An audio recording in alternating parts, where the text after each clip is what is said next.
I was not born to peace. I was born to empire.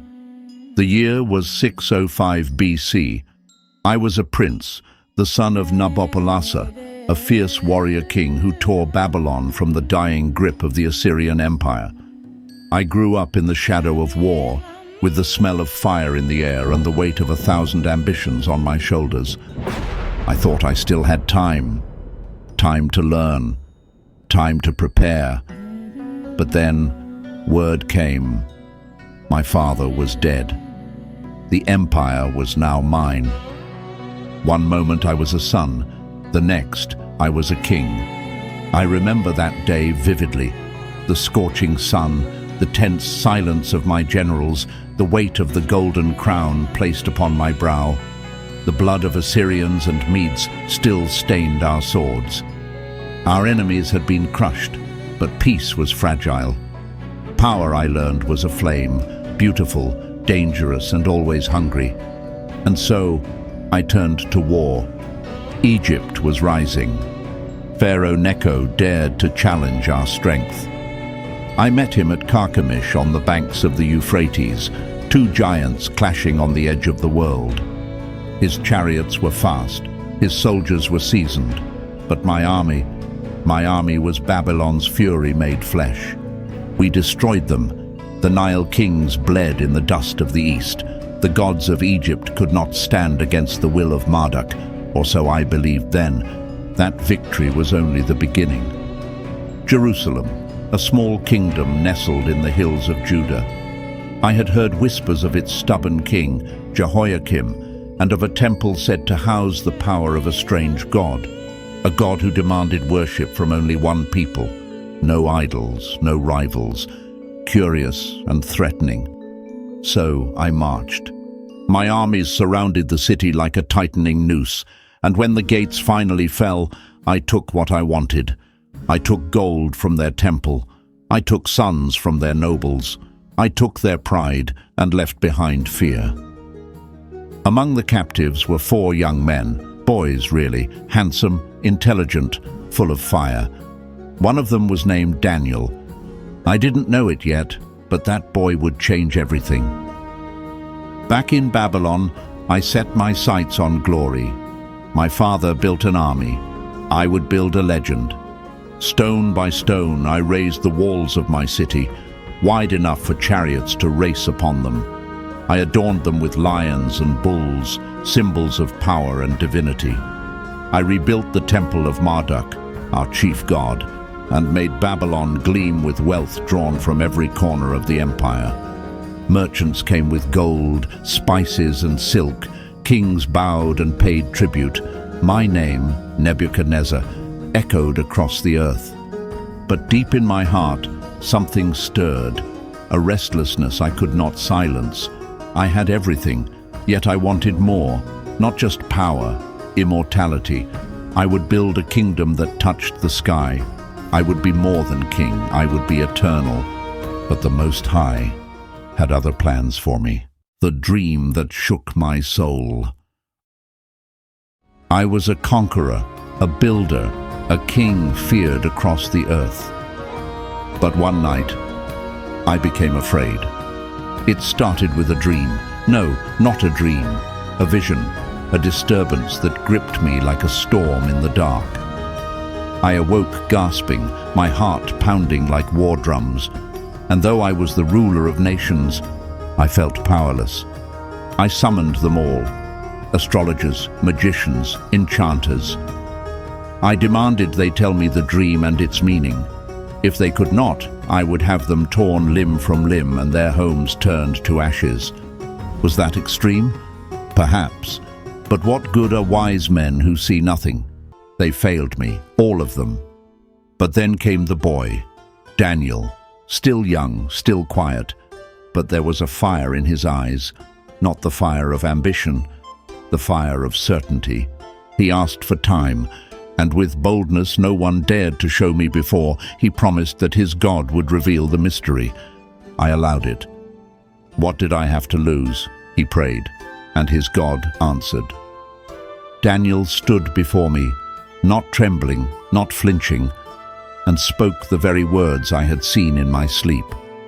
He told me of the great statue, its head made of gold, its chest and arms of silver, its belly and thighs of bronze, legs of iron, and feet of iron mixed with clay. Then a stone, uncut by human hands, came crashing into the feet and shattered the statue into dust. The wind carried it away. But the stone, it grew into a mountain that filled the whole earth. I was silent. How could he know? Then Daniel looked me in the eyes, me, the King of Kings, and said, "You, O King, are the head of gold." He honored me, but he also warned me, after me another kingdom would rise, then another and another, until only the stone, the kingdom of the God of heaven, remained. I was stunned, humbled. For the first time, I saw that there was someone greater than me. Yes, I, Nebuchadnezzar, king of Babylon, bowed before a Hebrew boy, and I spoke words I never imagined would pass my lips. Surely your God is the God of gods and the Lord of kings. I promoted Daniel, gave him power over Babylon, and at his request, I also elevated his 3 companions, Shadrach, Meshach, and Abednego. In my pride, I had tried to demand the impossible, but it was through their faith that the impossible had become real. Still, even after such a revelation, my pride remained. The seed of humility had been planted, but it would take fire to make it grow. And so, the God of Daniel was not finished with me yet, the fire that could not burn. After the dream, I couldn't shake the image. A statue, crumbling before a stone. But rather than take the message to heart, I twisted it. I didn't want to be just the head of gold. I wanted it all. So I built my own monument, an image of gold, 90 feet tall, gleaming from top to base. I set it on the plain of Dura, where all could see it, and all would bow to it. Not just a statue, a symbol of my rule, a challenge to heaven itself. I summoned governors, princes, judges, every official in the empire, and when the music played, they were commanded to fall prostrate and worship the image I had made. This wasn't just worship, it was obedience, loyalty, unity under me. And then they defied me. Three Hebrews who would not bow. It was unthinkable. They were men I had appointed, men I had elevated. How dare they?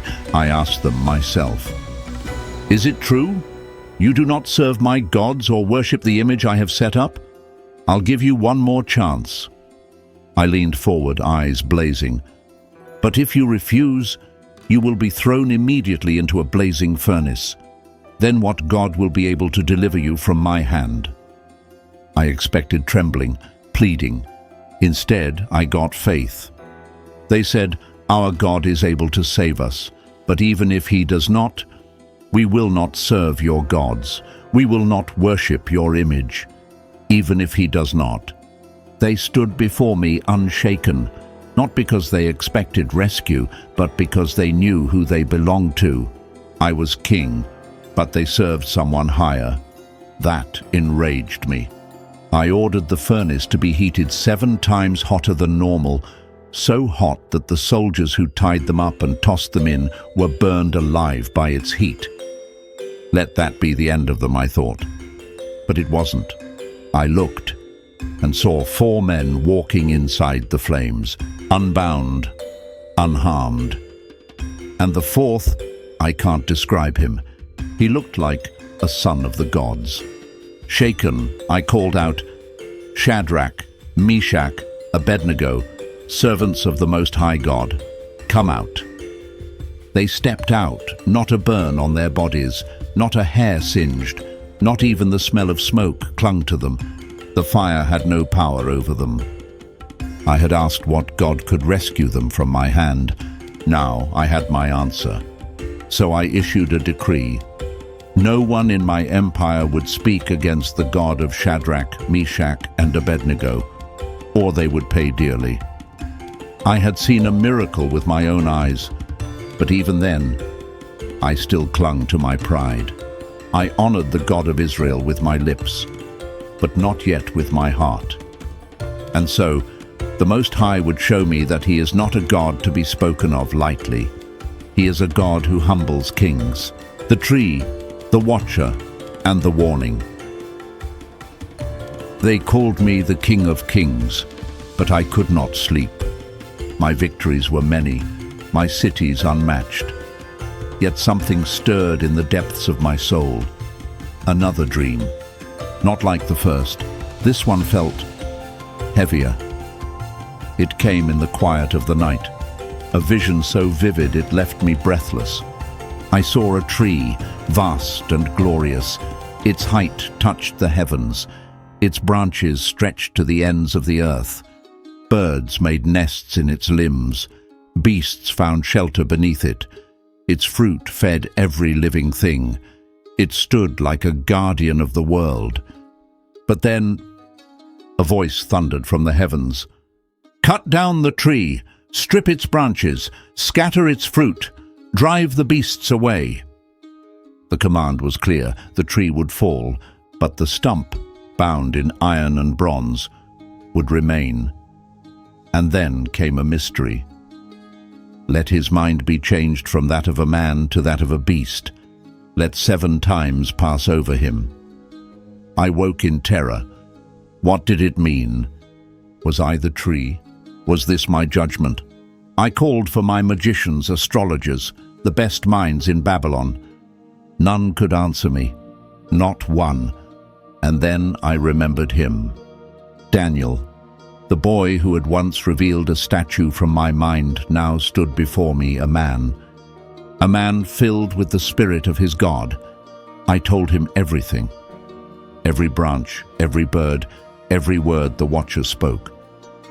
When I finished, he stood in silence. I could see it. Something troubled him deeply. Then he spoke, and his voice shook me. "My lord, may the dream apply to your enemies." But it didn't. "You, O king, are that tree." Those words hit me harder than any blade.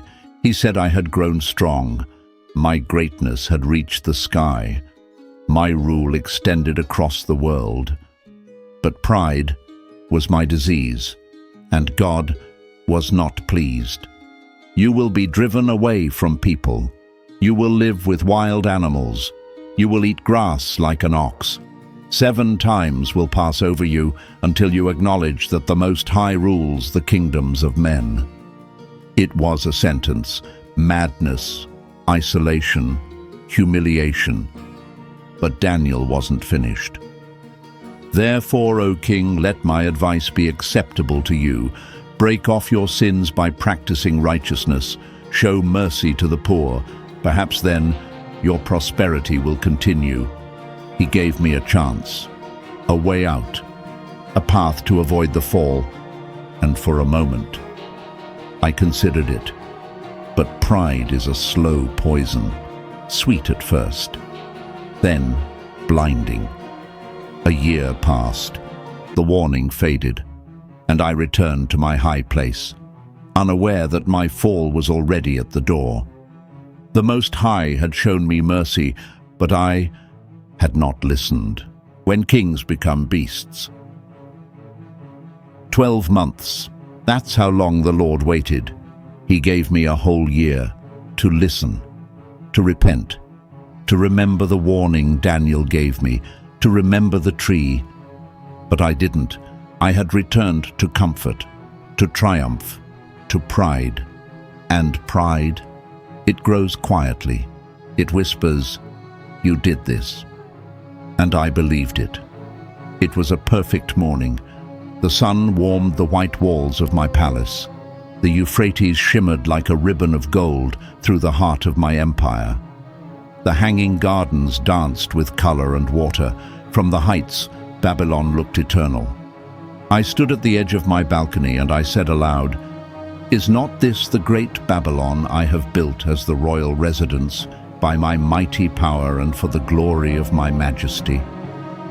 I didn't just speak the words, I believed them. I thought I was the source, the creator, the builder. And then he spoke, not Daniel, not a prophet, heaven.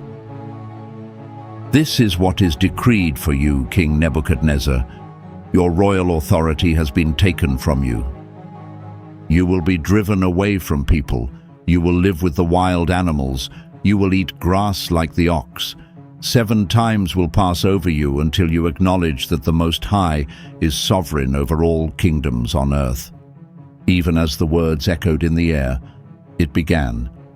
Something broke inside me. My mind, once sharp, once strategic, fractured like glass. I didn't know who I was. I didn't know where I was. I collapsed. They say I was unrecognizable. I wandered the palace grounds like a beast. My hair grew long and tangled, like eagle feathers. My nails, curved and sharp, like the claws of a bird. I slept on the ground. I ate grass with the oxen. I drank from puddles when the rain came. No crown, no throne, no words, only grunts and growls. The king of Babylon, reduced to an animal. They kept my condition hidden. If my enemies knew, they would attack. If the people knew, they would revolt. But I didn't care. I didn't know enough to care. Day after day, month after month, 7 times, 7 years, some say. Time blurred. I was no longer a man. But God never left me. Then one day, I looked up. I don't know why. I just did. Maybe it was a flicker of memory, a whisper of who I once was. Or maybe it was grace.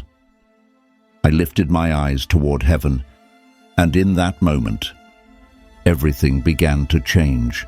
The eyes that looked up. I don't know what made me look up.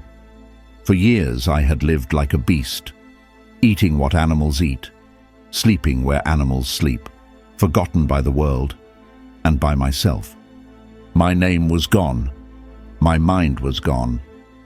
But then, on a morning like any other, something shifted.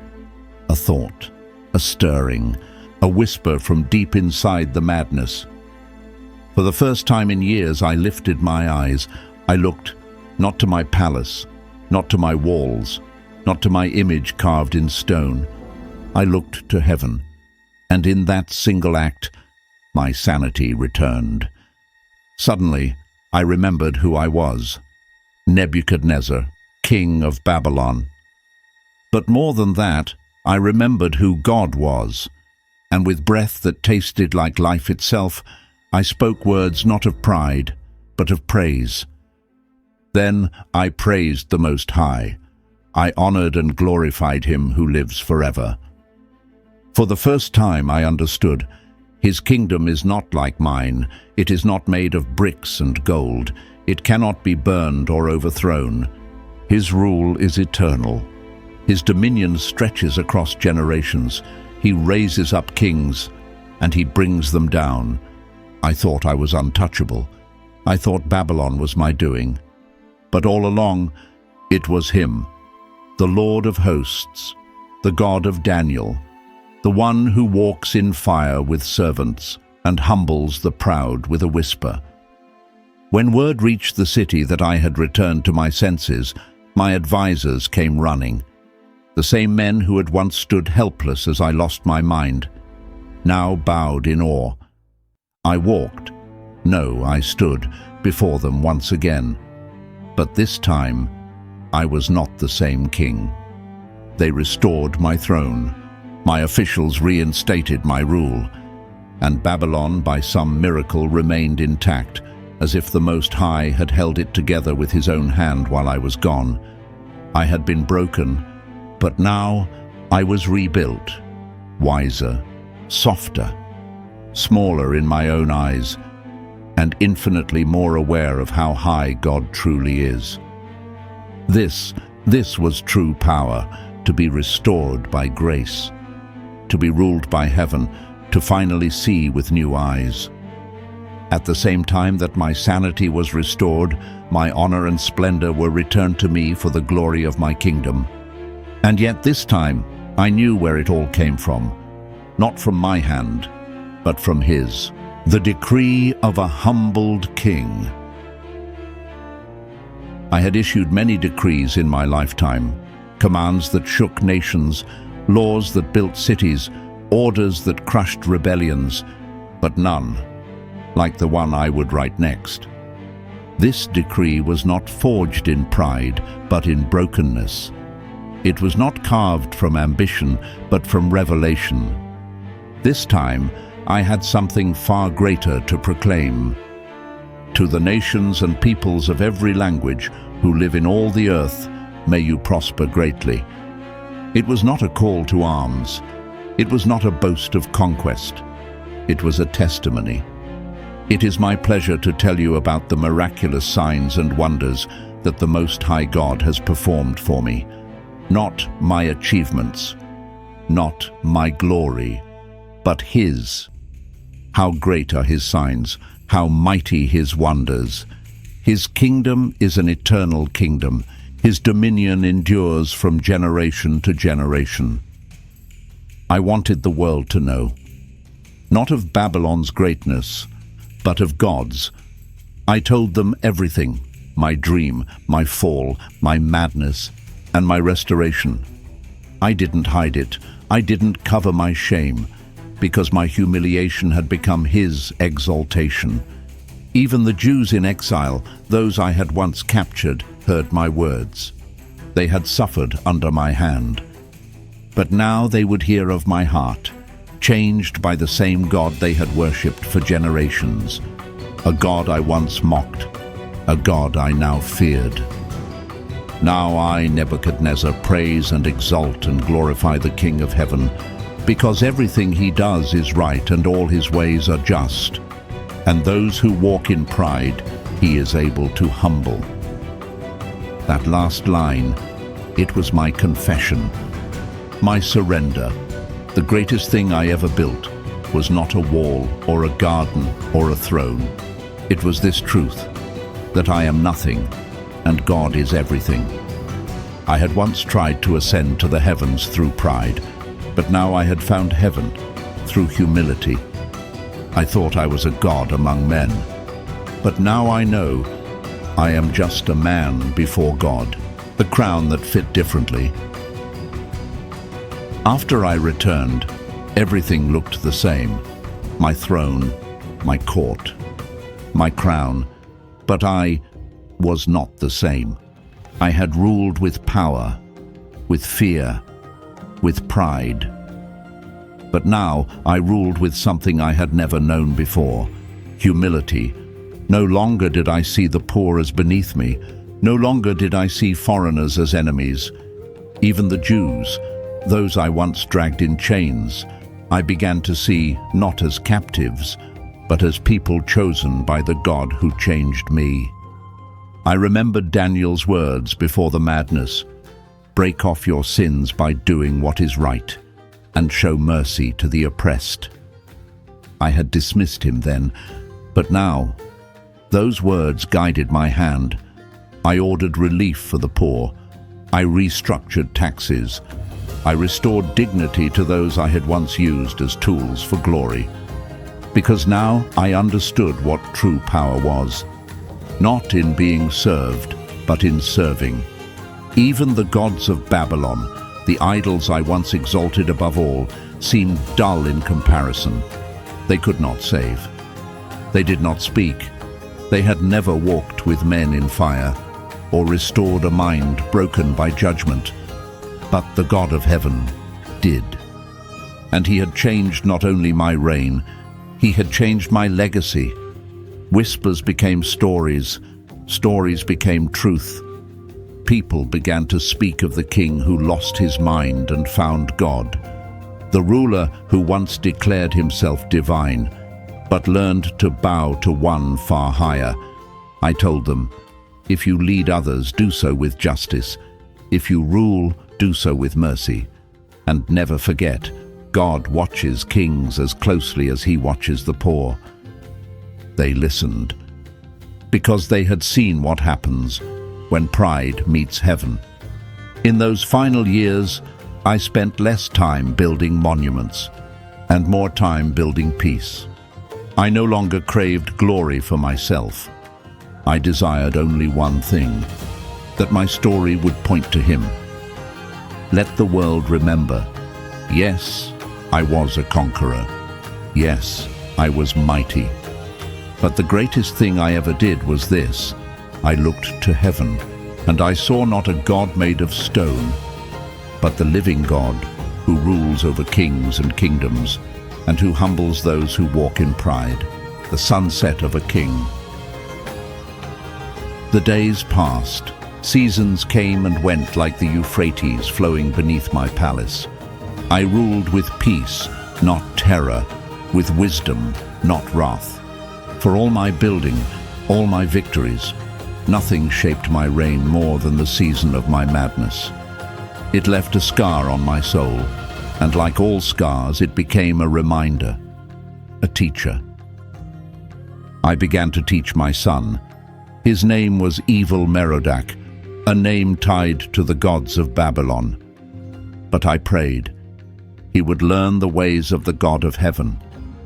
I told him what I had never told others, about the fire I once witnessed that could not consume, about the voice that broke my pride like pottery, about the dew that covered my body until I remembered who truly sits on the throne of the universe. I told him, never forget, my son, no matter how high you rise, heaven is higher still. That scroll bore my confession, not as a king's command, but as a testimony. I had once ruled out of fear, now I ruled out of reverence, and I wanted my son, and all future kings, to rule not in their own strength, but under the fear of the Lord. In the final years of my life, I often walked the streets of Babylon, dressed simply. People still bowed, but some whispered, "That is the king who became a beast." They didn't say it with scorn anymore. They said it with wonder, because they knew the story didn't end in madness. It ended in mercy. I used to bow to stone. Now I bowed only in my heart to the invisible, eternal King of Heaven. And in my last days, I prayed, not to be remembered for conquest, but for what I confessed. When I finally died, the kingdom passed to my son. He was young, but kind, not as mighty, but perhaps more merciful. In his first year, he did something I never expected. He freed the exiled king of Judah. In 2 Kings 25:27, it is written, "Evil Merodach showed kindness to Jehoiakim, king of Judah, and gave him a seat above all the other kings in Babylon." It was a quiet gesture, but I believe it mattered. Perhaps it was my greatest legacy. Not walls, not temples, not gardens, but a seed of justice, planted in the heart of the next king. The winds of Babylon would not last forever, but in the stories whispered from father to son, from scroll to sanctuary. One truth remained: God humbles kings, and he lifts up the lowly. When empires crumble and only glory remains, empires rise, empires fall. Even Babylon, my glorious Babylon, could not stand forever. Long after I was gone, the city still glittered in the desert sun, but the fire that once burned in its heart began to dim. New kings came, new gods, new wars, and soon a shadow loomed on the horizon. In 539 BC, nearly 20 years after I breathed my last, Babylon fell. It happened just as the prophets of Judah said it would, without a battle, without a sword. One night, as the people feasted and drank.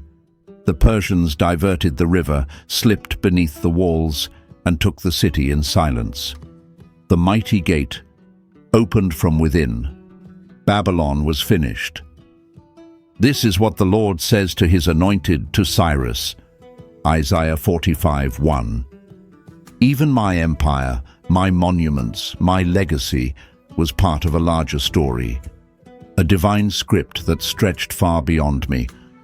I once thought the greatest thing a man could leave behind was a kingdom, but now I know the greatest thing he can leave behind is a testimony, the story of a heart transformed, of pride broken, of truth revealed. The God of heaven had used a pagan king to declare his glory. He used me, a man who once defied him, to speak his name across nations. The story of my life is not about me. It is about him, the one who reigns, the one who speaks through dreams, walks through fire, and meets kings in their madness. He does as he pleases with the powers of heaven and the peoples of the earth. No one can hold back his hand or say to him, "What have you done?" I learned this not from scrolls or scholars. I learned it in the wilderness, with dew on my skin and grass between my teeth, when all was stripped away and all I had left was God, and He was enough. Now I, Nebuchadnezzar, praise and exalt and glorify the King of heaven, because everything he does is right and all his ways are just. And those who walk in pride, he is able to humble. Daniel 4:37. The life of Nebuchadnezzar reminds us, no man is beyond reach, no kingdom is beyond judgment, and no pride is too great to be humbled by grace. The God who walks with captives in the fire is the same God who pursues kings in their pride. If this story stirred something in your heart, if it opened your eyes to the power of God's mercy and sovereignty, then watch our next video, the Book of Daniel. You don't want to miss it.